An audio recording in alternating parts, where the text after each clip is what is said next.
Hi, welcome to automation-testing.in. In this video, we will see SOAP versus REST. Okay, so what are the differences between SOAP and REST? We'll see. So let's get started. So as part of this video, we'll see SOAP versus REST. Okay, SOAP versus REST. So first we'll start from the SOAP. The point by point we'll discuss here. So first, what do you mean by SOAP? SOAP means simple object access protocol. Okay, so means simple object access protocol. Okay, so as the SOAP the expansion explains that it's a kind of protocol, right? SOAP is a protocol. SOAP is a protocol. It defines some standards. Protocol means what? Some standards that should be followed strictly. Okay, so SOAP defines some standards. You have to follow that strictly. So there is no deviation. So you have to follow what are the standards set by the protocol. Okay, so web services following SOAP principles. Okay, web services following SOAP principles are called SOAP web services. Okay, the web services which are following the SOAP principles are called SOAP web services. Okay, and then SOAP message request is processed slower when you compare with REST. Okay, SOAP message request is processed slower as compared to REST. The process of your request is slower when you compare to the REST. Okay, that is one of the differences between SOAP and REST. And the SOAP supports only XML data format. SOAP supports only XML data format.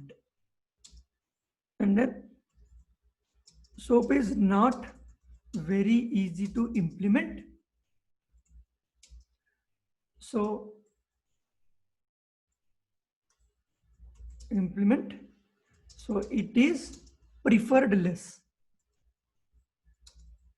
So because of this nature, people will prefer less to implement SOAP web services. And SOAP requires more bandwidth and resources.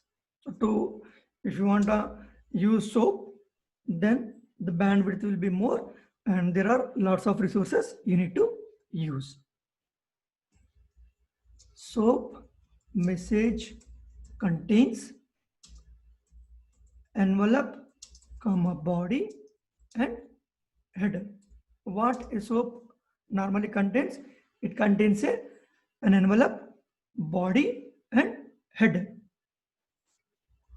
And the other point is SOAP does not use web caching mechanism. Okay, these are all the points when you talk about the SOAP and when you compare with the REST. Okay, so when you talk about the REST, the same points we'll discuss again, but the same thing how it happens in the SOAP, and the same things how it happens in the REST. Okay, here in the SOAP means simple object access protocol. It defines some standards. You need to follow those standards, and the services which are using these standards called SOAP web services.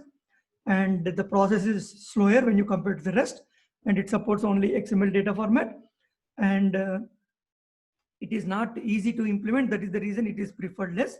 It requires more bandwidth and resources, and it contains envelope, body, and header, and it will not use web caching mechanism.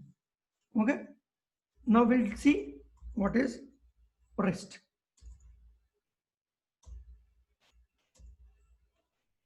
We'll see the REST. So REST means what?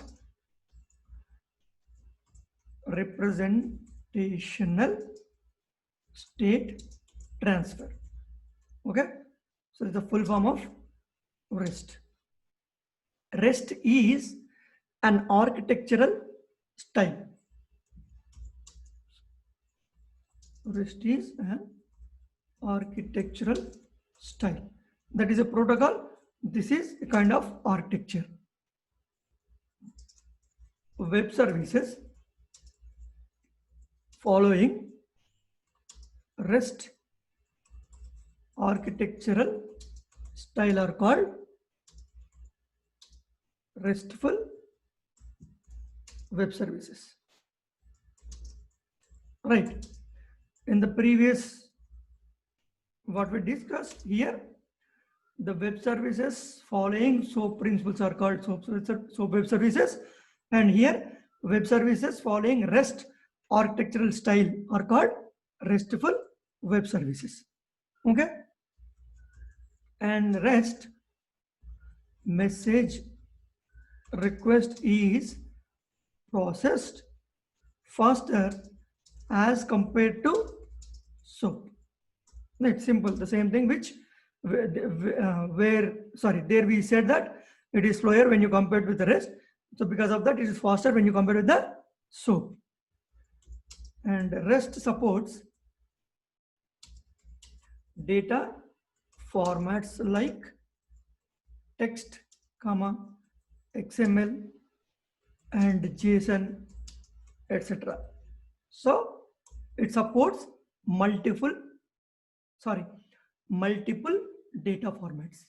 Okay, it supports multiple data formats like text, XML, and JSON, etc.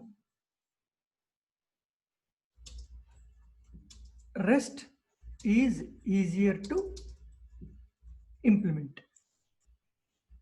Okay, it is easy to implement when you compare with SOAP. REST requires less bandwidth and resources. REST message is enclosed in HTTP and uses HTTP method and URL. Okay. REST message is enclosed in HTTP and uses the HTTP method and URL. REST uses web caching mechanism. What do you mean by that? That is, data can be cached at the client. So if you are requesting the same information again, so no need to communicate with the server, that will be available in the client itself in the form of cache. So it is faster when you compare with SOAP. Okay. In the SOAP, if the request is the duplicate request, means the request which you already use, you are using again, then it has to communicate with the web server, right? But that is not the case in REST. So we have discussed 1, 2, 3, 4, 5, 6, 7, 8, 9 points. Okay, these are all the points when you can discuss when somebody asks about what is the difference between SOAP and REST. Okay, this is a small video and what are the differences between SOAP and REST. Okay, that's all in this video. Thank you for watching this video. Please subscribe to the channel for further and interesting updates.